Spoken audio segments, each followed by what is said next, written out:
জার্মানিতে family reunion ভিসার জন্য বাংলাদেশ থেকে আবেদন করার কথা ভাবলেই পুরো ব্যাপারটা অনেক জটিল মনে হতে পারে, তাই না? তো আজকের এই আলোচনায় আমরা ঠিক এই কাজটাই সহজ করতে এসেছি। ঢাকা জার্মান অ্যাম্বাসির অফিশিয়াল তথ্যগুলো ব্যবহার করে চলুন পুরো প্রক্রিয়াটা ধাপে ধাপে জেনে নিই। আচ্ছা, একটা ব্যাপার শুরুতেই পরিষ্কার করে নেওয়া ভালো। আমরা এখানে যে তথ্যগুলো নিয়ে কথা বলবো তার প্রতিটি কথাই কিন্তু সরাসরি ঢাকা জার্মান অ্যাম্বাসির নিজস্ব গাইডলাইন থেকে নেয়া। উদ্দেশ্য একটাই, যাতে সবচেয়ে সঠিক আর নির্ভরযোগ্য তথ্যটা সবার কাছে পৌঁছায় এবং কোনো রকম দ্বিধা না থাকে। তো আমাদের আজকের আলোচনাকে আমরা মোট 5টা ভাগে ভাগ করে নিয়েছি।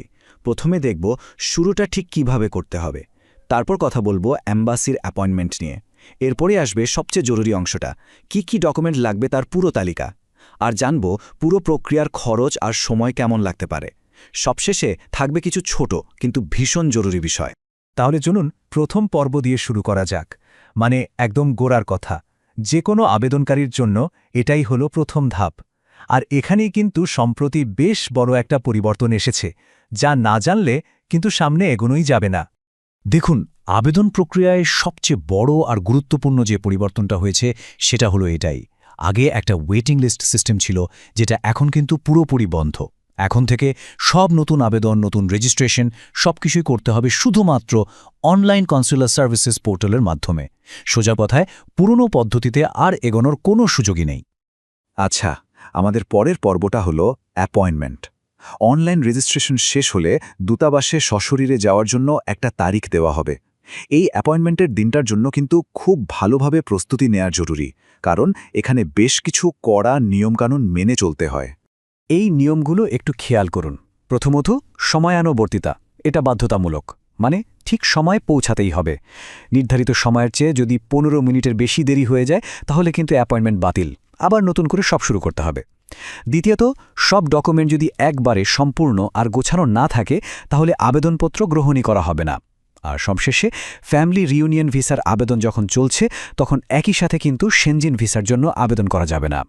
এবার আমরা চলে এসেছি এই আলোচনার একেবারে হার্টে, মানে কেন্দ্রবিন্দুতে। সেটা হলো আপনার ডকুমেন্ট চেকলিস্ট। দেখুন, এই ভিসার জন্য কিন্তু কাগজপত্রের তালিকাটা বেশ লম্বা, আর প্রত্যেকটা ডকুমেন্ট হতে হবে একদম নিখুঁত। আপনার আবেদনের সাফল্য কিন্তু অনেকটাই এর উপর নির্ভর করে। আবেদনকারী হিসেবে এই ব্যক্তিগত ডকুমেন্টগুলো হলো আপনার আবেদনের মূল ভিত্তি। যেমন ধরুন, একটা ভ্যালিড পাসপোর্ট লাগবে, যা গত 10 বছরের মধ্যে ইস্যু করা। সাথে লাগবে একদম রিসেন্ট একটা বায়োমেট্রিক ছবি, আপনার সই করা আবেদনপত্র ও ঘোষণাপত্র, জন্মসনদ, আর হ্যাঁ, জার্মান ভাষার দক্ষতার প্রমাণ, মানে কমপক্ষে A1 লেভেলের সার্টিফিকেট। এই স্লাইডের তথ্যটা কিন্তু বেশ ইন্টারেস্টিং আর গুরুত্বপূর্ণ। বিয়ের প্রমাণপত্র হিসেবে কি জমা দিতে হবে সেটা কিন্তু নির্ভর করছে বিয়ের ধরনের উপর। যেমন মুসলিম বিয়ের ক্ষেত্রে বাংলা ও ইংরেজি দুটো নিকাহনামাই লাগবে। আবার ধরুন, হিন্দু বিয়ের জন্য ম্যারেজ সার্টিফিকেটের সাথে মন্দিরের সার্টিফিকেটও চাওয়া হয়েছে। একইভাবে খ্রিস্টান বিয়ের জন্য নির্দিষ্ট কিছু কাগজপত্রের কথা বলা আছে। আর হ্যাঁ, যদি আগে কোনো বিয়ে, ডিভোর্স বা স্বামী স্ত্রীর মৃত্যুর ঘটনা থেকে থাকে, সেই সংক্রান্ত সব প্রমাণপত্র কিন্তু অবশ্যই জমা দিতে হবে। শুধু আপনার নিজের ডকুমেন্ট দিলেই কিন্তু হবে না। জার্মানিতে আপনার যে সঙ্গী আছেন তারও কিছু ডকুমেন্ট লাগবে। এর মধ্যে সবচেয়ে জরুরি হল জার্মানিতে তার নিবন্ধনের প্রমাণপত্র, যেটাকে জার্মান ভাষায় বলা হয় মেলডেবেশাইনিগুং। এর সাথে লাগবে তার বৈধ জার্মান রেসিডেন্স পারমিটের কপি, আর তার পাসপোর্টের যে পাতায় ছবি আর ব্যক্তিগত তথ্য আছে সেটার একটা কপি। এবার এমন একটা ডকুমেন্টের কথা বলবো যেটা বেশ অদ্ভুত কিন্তু বাধ্যতামূলক। দূতাবাস থেকে আপনার কাছে হাতে আঁকা একটা স্কেচ ম্যাপ চাওয়া হয়েছে। হ্যাঁ, ঠিকই শুনছেন। এই ম্যাপে আপনার বর্তমান ও স্থায়ী ঠিকানা, আপনার সঙ্গীর বাংলাদেশি ঠিকানা এবং কাজী অফিসের ঠিকানায় ঢাকা থেকে কিভাবে পৌঁছানো যায় তার একটা রোডম্যাপ এঁকে দিতে হবে, আর যাতায়াতের মাধ্যম সম্পর্কেও তথ্য দিতে হবে। ব্যাপারটা একটু অন্যরকম হলেও এটা প্রমাণ করে যে তারা প্রত্যেকটা ছোটখাটো বিষয়ের ওপর কতটা জোর দেন। তো কাগজপত্র গোছানোর পর এবার দুটো বাস্তবসম্মত প্রশ্ন চলে আসে, তাই না? এই পুরো প্রক্রিয়ায় সময় কেমন লাগে আর খরচই বা কত হতে পারে? এই ব্যাপারগুলো আগে থেকে পরিষ্কারভাবে জানা থাকলে প্রস্তুতি নিতে অনেক সুবিধা হয়। একটা বিষয় শুরুতেই মাথায় গেঁথে নিতে হবে, এই ভিসা প্রক্রিয়াটা কিন্তু বেশ দীর্ঘ। আবেদনপত্র জমা দেওয়ার পর থেকে ফাইনাল ডিসিশন আসা পর্যন্ত কমপক্ষে 8 মাস বা তারও বেশি সময় লেগে যেতে পারে। কারণটা হলো, আপনার আবেদনপত্রটা কিন্তু চূড়ান্ত সিদ্ধান্তের জন্য জার্মানিতে পাঠানো হয়, তাই এখানে ধৈর্য একটা বড় ব্যাপার। এখন ধরুন কোনো ক্ষেত্রে দূতাবাস যদি মনে করে যে আপনার জমা দেওয়া কোনো ডকুমেন্টের সত্যতা যাচাই করা দরকার, তখন কিন্তু আরও কিছুটা সময় লাগবে। এই ভেরিফিকেশন প্রক্রিয়ার জন্য অতিরিক্ত 10 থেকে 12 সপ্তাহ পর্যন্ত সময় লেগে যেতে পারে, মানে মোট অপেক্ষাটা আরও বেড়ে যাওয়ার সম্ভাবনা থাকে। আর যদি এই ডকুমেন্ট ভেরিফিকেশনের প্রয়োজন হয়, তার জন্য একটা নির্দিষ্ট ফি আছে, যা প্রায় 28,000 বাংলাদেশি টাকা।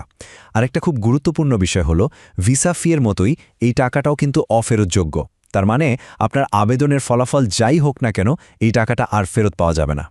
আমরা আমাদের আলোচনার প্রায় শেষের দিকে চলে এসেছি। এই শেষ পর্বে আমরা এমন কিছু খুঁটিনাটি বিষয় নিয়ে কথা বলবো যেগুলো হয়তো আপাতদৃষ্টিতে ছোট মনে হতে পারে, কিন্তু আপনার আবেদনকে সফল বা ব্যর্থ করার জন্য এগুলিই যথেষ্ট। শেষ মুহূর্তে এই 3টা বিষয় অবশ্যই মাথায় রাখবেন। 1. আপনার যত বাংলা ডকুমেন্ট আছে সবগুলোর সাথেই কিন্তু ইংরেজি বা জার্মান অনুবাদ জমা দিতে হবে। 2. ফটোকপি যেগুলো দেবেন সেগুলো যেন একদম পরিষ্কার আর পড়ার যোগ্য হয়, কোনো ঝাপসা বা অস্পষ্ট কপি কিন্তু চলবে না। আর 3 নম্বরটা খুব জরুরি, দূতাবাস যদি কোনো বাড়তি কাগজ চায়, সেটা নির্দিষ্ট সময়ের মধ্যে জমা দিতে না পারলে আপনার আবেদন সরাসরি প্রত্যাখ্যান হয়ে যেতে পারে। দূতাবাসের নির্দেশিকা থেকেই নেওয়ার এই বাক্যটা একটা কঠিন বাস্তবতার কথা মনে করিয়ে দেয়। এর মানে হলো, সব ডকুমেন্ট একদম নিখুঁতভাবে জমা দেওয়াটাই কিন্তু ভিসা পাওয়ার গ্যারান্টি না। চূড়ান্ত সিদ্ধান্ত নেওয়ার ক্ষমতাটা সম্পূর্ণভাবে কর্তৃপক্ষের হাতেই থাকে। তাহলে সবশেষে একটাই প্রশ্ন থেকে যায়, যে প্রক্রিয়ার সাফল্য নির্ভর করে মাসব্যাপী অপেক্ষা আর অসংখ্য ছোট ছোট ডিটেলসের ওপর, সেই প্রক্রিয়ায় একজন আবেদনকারীর সবচেয়ে জরুরি গুণ আসলে কোনটা? বছরের পর বছর ধৈর্য ধরে থাকা, নাকি একদম নিখুঁতভাবে প্রস্তুতি নেওয়া? উত্তরটা না হয় আপনারাই ভাবুন।